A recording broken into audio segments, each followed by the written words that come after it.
বেলডাঙায় পরিযায়ী শ্রমিকের মৃত্যুকে কেন্দ্র করে চলা তাণ্ডবের মাঝে আক্রান্ত হলো সংবাদ মাধ্যম। শুক্রবার খবর সংগ্রহ করতে গিয়ে বিক্ষোভকারীদের হাতে শ্লীলতাহানি ও চরম নিগ্রহের শিকার হলেন জি 24 ঘন্টার জেলা প্রতিনিধি সোমা মাইতি ও চিত্র সাংবাদিক রঞ্জিত মাহাতো। সোনাক্ষী, মশলা কোথায়?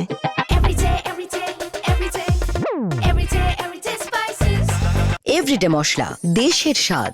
উন্মত্ত জনতা সোমা দেবীকে ধাওয়া করে রাস্তায় ফেলে লাথি মারে এবং চুল ধরে টেনে হিঁচড়ে অমানবিক অত্যাচার চালায়।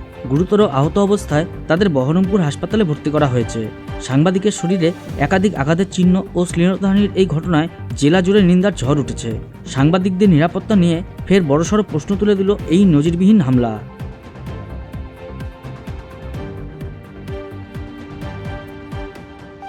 বহরমপুর থেকে পরাগ মজুমদারের রিপোর্ট, উত্তরবঙ্গ সংবাদ।